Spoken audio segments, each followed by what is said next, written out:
ওম নমঃ শিৱায় জয় মা লক্ষ্মী নমস্কাৰ বন্ধুসকল পুনৰ এটা গুৰুত্বপূৰ্ণ ভিডিঅ'লৈ স্বাগতম জনাইছোঁ মকৰ ৰাশি জাতক জাতিকাসকলৰ 2026 চনৰ এই মাৰ্চ মাহটো কিদৰে পাৰ হ'ব কেনেধৰণৰ প্ৰতিফলন দেখিব কেনেধৰণৰ সাৱধানতাৰ অৱলম্বন কৰিব আপোনালোকে এই মাহটোত সকলোখিনি তথ্য আপোনালোকে এই গুৰুত্বপূৰ্ণ ভিডিঅ'টোৰ জৰিয়তে জানিব পাৰিব যদিহে আপোনালোকে নতুনকৈ চাই আছে আমাৰ চেনেলটো সাবস্ক্ৰাইব কৰি দিব লগতে বেল আইকনটো দবাই দিবলৈ একেবাৰে নাপাহৰিব আহকচোন কিছু ভাল খবৰ লৈ আছে আৰু কিছু ক্ষেত্ৰত অলপ সতৰ্কতা অৱলম্বন কৰিলে আপোনালোকৰ বাবে বহুত বেছি ভাল হ'ব আপোনালোকৰ মাৰ্চ মাহটো শুভ হোৱা কামনা কৰি গুৰুত্বপূৰ্ণ মাহিকৰ ৰাশিফল ভিডিঅ'টো আগবাঢ়িছোঁ প্ৰথমতে আহিছোঁ স্বাস্থ্যৰ ক্ষেত্ৰত আপোনালোকৰ মাৰ্চ মাহটো আপোনালোকৰ সুস্বাস্থ্য আপোনালোকৰ বৰ্তাই থাকিব বুলি কৈছে অৰ্থাৎ বাত বিষ আৰু প্ৰাচনতন্ত্ৰত গেছৰ দৰে কিছু আপোনালোকৰ সমস্যা অলপ থাকিব পাৰে বা দীৰ্ঘদিনীয়া যদি ৰোগত কোনো লোকে বিশেষকৈ আক্ৰান্ত হৈছিল সেইসকলে যথেষ্ট সকাহ পোৱাৰ সম্ভাৱনা আছে বিশেষকৈ এই ৰাশিৰ জাতক জাতিকাসকলে নিজৰ বেমাৰৰ পৰা সকাহ পাবলৈ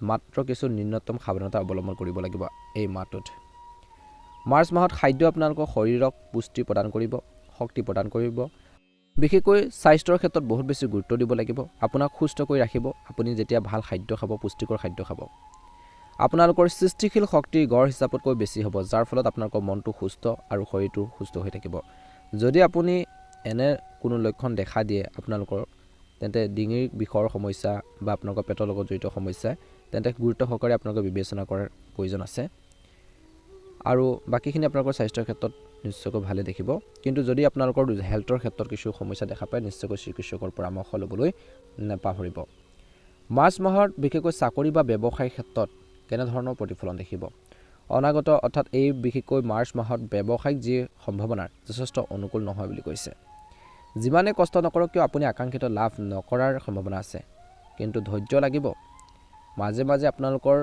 লাভ লোকচানে মনটো হতাশাৰ সৃষ্টি কৰিব পাৰে ভ্ৰমণ ব্যাপক হ'ব কষ্ট হ'ব কিন্তু ইয়াৰ দ্বাৰা আশা কৰাৰ ধৰণৰ ফলাফল পোৱা নাযাব যদিও দক্ষিণলৈ যাত্ৰা কৰিলে কিছু সুবিধা পোৱাৰ সম্ভাৱনা আছে এই মাহত যোগাযোগ বিশেষকৈ আপোনালোকে মানুহৰ লগত ৰাখিব নিজৰ দক্ষতা আৰু সম্পদৰ ওপৰত নিৰ্ভৰ কৰাটো ভাল হ'ব মুঠতে এই মাহটোৰ ভিতৰত কঠিন পৰিস্থিতিৰ সৈতে আপোনালোকে কিন্তু মোকাবিলা কৰাৰ সময়ত আপুনি অতি সাৱধান হ'ব লাগিব বুলি কৈছে বিশেষকৈ আপোনালোকৰ এই মাহত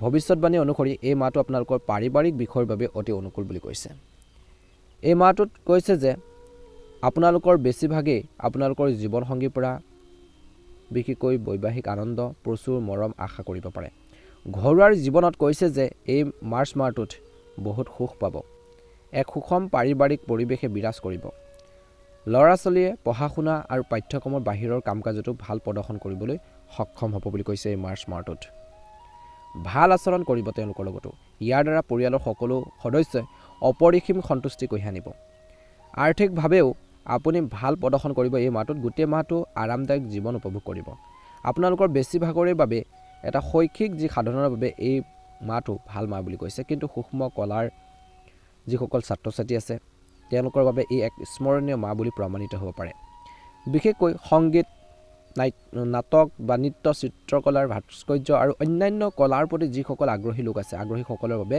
এই মাৰ্চ মাহটো প্ৰেৰণাদায়ক হ'ব বুলি কৈছে সৃষ্টিশীল কাৰ্যকলাপৰে ভৰি পৰিব শিল্পীসকলে নিজৰ প্ৰতিভাক নিখুঁত কৰিব পাৰিব আৰু আপোনালোকৰ মাজৰ কিছুমানে উল্লেখযোগ্য সফলতা লাভ কৰিবলৈ দৃঢ় প্ৰতিজ্ঞ হ'ব বুলি কৈছে মাৰ্চ মাহটোত আপোনালোকৰ বেছিভাগৰে শিকিবলৈ প্ৰবল ইচ্ছা থাকিব নজনা কথাবোৰ শিকিবলৈ ইচ্ছা থাকিব বুলি কৈছে মকৰ ৰাশিৰ জাতক জাতিকাসকলৰ যাৰ ফলত শিক্ষণ সহজ আৰু দ্ৰুত হ'ব প্ৰতিযোগিতাত পৰীক্ষাত ছাত্ৰ ছাত্ৰীসকলে সফলতাৰ সম্ভাৱনা আছে যদিহে তেওঁলোকে অলপ হ'লেও বেছি কষ্ট কৰে কষ্ট কৰিলেহে তাৰ ফল পাব যত্ন কৰিলেহে তাৰ উচিত ফল পাব বুলি কৈছে মকৰ ৰাশিৰ লোকসকলৰ বাবে 2026 চনৰ মাৰ্চ মাহৰ ৰাশিফল অনুসৰি এই মাহটোত অলপ খৰচ বেছি হ'ব বুলি কৈছে আৰু ৰিয়েল ইষ্টেটৰ বিষয়বোৰ জটিল হৈ পৰিব পাৰে সম্পত্তি বাঢ়িব পাৰে যান বাহন যন্ত্ৰপাতি আদিৰ বাবে কিছু লোকৰ খৰচ বাঢ়িব যান বাহনৰ বাবে কিছুমান যন্ত্ৰপাতি কিছুমান মেৰামতি হওক নতুনকৈ কিনাৰ বাবে হওক খৰচ পাতিবোৰ বাঢ়িব পাৰে বুলি কৈছে যে এই মাহত পৰিয়ালৰ ভিতৰত শুভ পৰিঘটনা ঘটিব পাৰে মনটো সুখী হ'ব আৰু বিবাদো নাথাকিব নতুন সম্পৰ্ক আৰু বন্ধুত্বৰ গঢ় লৈ উঠিব পাৰে বুলি কৈছে এই মাৰ্চ মাহটোত আপুনি আপোনালোকৰ ভাই ভনীৰ পৰা সমৰ্থন লাভ কৰিব আয় বৃদ্ধিৰ লগতে সহায়ো লাভ কৰিব কৰ্মৰ ক্ষেত্ৰত সফলতা আৰু সন্তানৰ সহায় লাভ কৰিব আপুনি নতুন চাকৰি বিচাৰি পাব পাৰে নতুন কৰ্মসংস্থাপন বিচাৰি পাব পাৰে বুলি কৈছে পাব পাৰে এই মাহত ভ্ৰমণ সম্ভৱ মকৰ ৰাশিৰ লোকসকলৰ বাবে 2024 চনৰ এই মাৰ্চ মাহৰ ৰাশিফল বিষয় বিশেষকৈ আপুনি কৈছে যে এই মাহত কিন্তু কিছু ক্ষেত্ৰত অলপ সাৱধানো হ'ব লাগিব। যিখিনি ক্ষেত্ৰত কৈ আহিছোঁ সেইখিনি ক্ষেত্ৰত নিশ্চয়কৈ গুৰুত্ব দিব। এই ৰাশিফল ভিডিঅ'টো হৈছে সম্পূৰ্ণ চন্দ্ৰমাগতি আধাৰিত ৰাশিফল। পাৰিবাৰিক দৃষ্টিকোণৰ পৰা বিশেষকৈ এই মাৰ্চ মাহটো আপোনালোকৰ বাবে অতি শুভ সময় কঢ়িয়াই আনিছে, কিয়নো গ্ৰহৰ যি অৱস্থান আপোনালোকৰ পক্ষত আছে, পৰিয়ালটোত এক শুভ অনুষ্ঠান অনুষ্ঠিত হোৱাৰ সম্ভাৱনা আছে। পৰিয়ালৰ পৰিৱেশটো অতি সুখদায়ক হ'ব আৰু সদস্যসকলৰ মাজত সম্প্ৰীতি থাকিব, বিবাদৰ কোনো স্থান নাথাকিব। যদি আপোনালোকৰ ইতিবাচক কিছুমান কথা বতৰা ঘৰখনৰ মানুহখিনিক আগবঢ়াই নিয়ে, আপোনালোকৰ মাজৰ কিছুমানে কিন্তু ভাই ভণ্টীৰ পৰা যথেষ্ট উপকৃত হ'ব পাৰে বুলি কৈছে। আচলতে এই মাহটো আপোনালোকৰ আটাইতকৈ উল্লেখযোগ্য সুবিধা কঢ়িয়াই আনিছে, সুবিধা বুলি প্ৰমাণিত হ'ব পাৰে। আৰ্থিকভাৱে আপোনালোকৰ সকলোৱে যথেষ্ট লাভ প্ৰদৰ্শন কৰিব আৰু সামগ্ৰিকভাৱে পৰিয়ালৰ যি আয় বৃদ্ধি হোৱাটো নিশ্চিত কৰিব বুলি কৈছে এই মাহত। মকৰ ৰাশিৰ জাতক জাতিকাসকলৰ কৈছে যে এই মাহত সন্তানৰ পৰা সুখ লাভ কৰিব।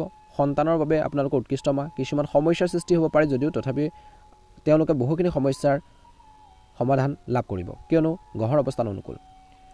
আপোনালোকৰ ল'ৰা ছোৱালীবোৰ আজ্ঞাকাৰী বা অনুশাসিত নহ'ব পাৰে যদিও অন্ততঃ কিছুমান প্ৰচণ্ড উদ্যোগ আৰু চিন্তাৰ আৰু প্ৰচেষ্টাৰ চলোৱাৰ যি ক্ষমতা দেখুৱাব বুলি কৈছে। কিন্তু অভিভাৱকসকলে এই সময়খিনিত তেওঁলোকৰ পদ্ধতি বিশৃংখলতাৰ মাজত পাৰ্থক্য ৰাখিব লাগে,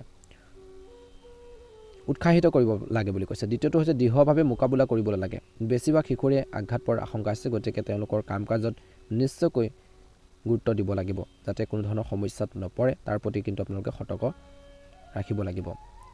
ভ্ৰমণৰ ক্ষেত্ৰত কৈছে যে এই মাহটোত আপোনালোকৰ যথেষ্ট হ'ব, ভ্ৰমণ আপোনালোকৰ যথেষ্ট হ'ব। এই মাহত আপোনালোকৰ ভ্ৰমণৰ সম্ভাৱনা বেছি দেখা পোৱা গৈছে শেষৰ ফাললৈ, প্ৰথম ভাগত নহয়, কিয়নো আপোনালোকৰ পূৰ্বভাগৰ এই দিশত গ্ৰহৰ অৱস্থান যি অনুকূল নহয়। আপুনি কেৱল ব্যৱসায় সম্পৰ্কীয় ভ্ৰমণে কৰিব যিয়ে আপোনালোকৰ লক্ষ্যত উপনীত হোৱাৰ ক্ষেত্ৰত বিশেষ সহায়ক নহ'ব পাৰে, কিন্তু আপুনি কেইবাটাও ভ্ৰমণ কৰিব পাৰে যিবোৰ যথেষ্ট অপ্ৰয়োজনীয় অপচয়কাৰী হ'ব পাৰে বুলি কৈছে ভ্ৰমণ কিছুমান ক্ষেত্ৰত।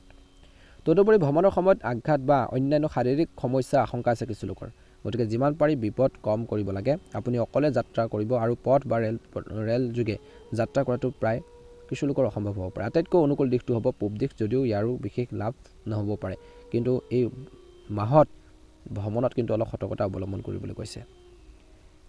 শিক্ষাৰ ক্ষেত্ৰত আপোনালোকৰ শিক্ষাৰ বাবে এই মাহটো আপোনালোকৰ ডাঙৰ মাহ, য'ত আপোনালোকৰ মাজৰে কিছুমানে হয়তো উল্লেখযোগ্য সফলতা লাভ কৰিব পাৰে। আপোনালোকৰ বেছিভাগৰে শিক্ষাত উপনীত হোৱাৰ ইচ্ছা আৰু প্ৰেৰণা থাকিব, যিটো যিকোনো প্ৰতিযোগিতামূলক পৰীক্ষাত অৱতীৰ্ণ হোৱাৰ সকলৰ বাবে অতি উপকাৰী। তেওঁলোকৰ সফলতাৰ ওপৰত আত্মবিশ্বাসী হ'ব পাৰে। ইলেক্ট্ৰনিক ইঞ্জিনিয়াৰিং, ইলেক্ট্ৰনিক বিশেষকৈ মেডিচিন বা বিশেষকৈ আপোনালোকৰ অস্ত্ৰোপচাৰৰ অধ্যয়ন কৰাৰ কাৰিকৰী যিসকল ছাত্ৰ ছাত্ৰী আছে ব্যতিক্ৰমীভাৱে ভাল প্ৰদৰ্শন কৰিব। নৃত্য, নাটক, সংগীত, চিত্ৰকলা, ভাস্কৰ্য, অন্যান্য কলাৰ অধ্যয়ন কৰা ছাত্ৰ ছাত্ৰীও ভাল প্ৰদৰ্শন কৰিব। এই মাহত কিন্তু নিজৰ মনোবল ষ্ট্ৰং কৰি ৰাখিব লাগিব।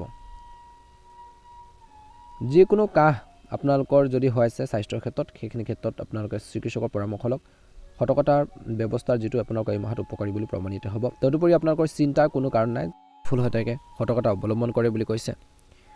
বিশেষকৈ বিত্তীয় ৰাশিফল অনুসৰি এই মাহটো আপোনালোকৰ বাবে আৰ্থিক যি সম্ভাৱনাক আগুৱাই নিয়াৰ বাবে বহু উপযোগী সুযোগ পাব। হয়তো সুযোগবোৰ আহিব যি আপোনালোকক তাৎক্ষণিকভাৱে লাভ কঢ়িয়াই আনিব। এইবোৰ বৃহৎ লাভ নহয়, বৰঞ্চ মধ্যমীয়া লাভ হোৱাৰ সম্ভাৱনা আছে বুলি কৈছে। পৰিবহণ উদ্যোগৰ যিকোনো ক্ষেত্ৰতে নিয়োজিত লোকসকলে বিশেষভাৱে লাভান্বিত হ'ব পাৰে এই মাহত। বিশেষকৈ সাধাৰণ ব্যৱসায়ীসকলৰ ক্ষেত্ৰতো এই মাহটো আপোনালোকৰ সঁচা হ'ব। এই মাহটোত আপোনালোকৰ প্ৰচেষ্টা সাহসৰ স্পষ্ট হ'ব। আপোনালোকৰ সকলো কাম কাজতে ইয়াৰ প্ৰতিফলন ঘটিব। এই সময়ছোৱাত আপোনালোকৰ আটাইতকৈ গুৰুত্বপূৰ্ণ সম্পদ হ'ব পাৰে আৰু আপোনালোকৰ সফলতাৰ বাবে ই এক বহু পৰিমাণে দায়ী হ'ব বুলি কৈছে, অৰ্থাৎ কষ্ট কৰিব লাগিব। গ্ৰহৰ অৱস্থান আপোনালোকৰ বাবে ইমান এটা অনুকূলো নহয়, এই মাহত মধ্যমীয়া হৈ আছে। আপোনালোকৰ পেছাদাৰী সম্ভাৱনা বৰ উজ্জ্বল নহয়। আপুনি কঠোৰ পৰিশ্ৰম কৰিব লাগিব এই মাহত, তথাপিও আপোনালোকৰ লক্ষ্যত উপনীত হোৱাৰ ক্ষেত্ৰত সম্ভাৱনা কিছু কম হ'ব পাৰে, কিন্তু চেষ্টা কৰক। চেষ্টা অসাধ্য একো নাই, জীৱনত সফল হ'বলৈ হ'লে কষ্ট কৰিব লাগিব। আপোনালোকৰ উৎসাহ আৰু বিশেষকৈ কাৰিমজে আপোনালোকৰ অধীনস্থ আৰু কৰ্মচাৰীসকলক আপ্লুত কৰিব নোৱাৰিব পাৰে, যাৰ ফলত আপোনালোকৰ কামবোৰ সম্পূৰ্ণ কৰাৰ যি ক্ষমতা অলপ দুৰ্বল হ'ব পাৰে, গতিকে সতৰ্কতা অৱলম্বন কৰিব লাগিব। এই সকলোবোৰে আপোনালোকৰ যথেষ্ট অসন্তুষ্ট কৰি তুলিব পাৰে। এই সকলোবোৰে ভ্ৰমণকে ধৰি আন কাৰকে বিশেষকৈ অসন্তুষ্টিৰ ক্ষেত্ৰতো অৰিহণা যোগাব, কিন্তু ভ্ৰমণ বহু হ'ব যদিও সম্পূৰ্ণ নিষ্ফল হ'ব পাৰে।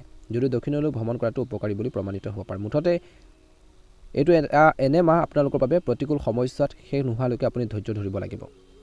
যেতিয়ালৈকে সমস্যা বা ভেজালবোৰ আপোনালোকৰ নমৰে, সমস্যাবোৰ আপোনালোকৰ কমি নাযায় তেতিয়ালৈকে আপোনালোকে ধৈৰ্য ধৰি কাম কৰিব লাগিব, তেতিয়াহে সফলতা অৰ্জন কৰিবলৈ সক্ষম হ'ব বুলি কৈছে। গতিকে নিশ্চয়কৈ আপোনালোকে এইখিনি ক্ষেত্ৰত গুৰুত্ব দিব। মকৰ ৰাশিৰ জাতক জাতিকাসকলৰ মাৰ্চ মাহটো সুন্দৰভাৱে পাৰ হওক, মনৰ ইচ্ছাবোৰ পূৰণ হওক, ধৈৰ্য ধৰি কাম কৰক, নিজৰ মনত কনফিডেঞ্চ ৰাখিব, নিশ্চয়কৈ সফলতা অৰ্জন কৰিবলৈ সক্ষম হ'ব। ভাল লাগিলে লাইক এটা কৰি দিব, অনুগ্ৰহ কৰি ভিডিঅ'টো শ্বেয়াৰ কৰি দিব, কমেণ্ট বক্সত জয় হনুমান জয় শ্ৰীকৃষ্ণ লিখি দিব। আপোনালোকৰ সকলোৰে দিনটো শুভ হওক, আপোনালোকৰ সুস্বাস্থ্য কামনা কৰিছোঁ।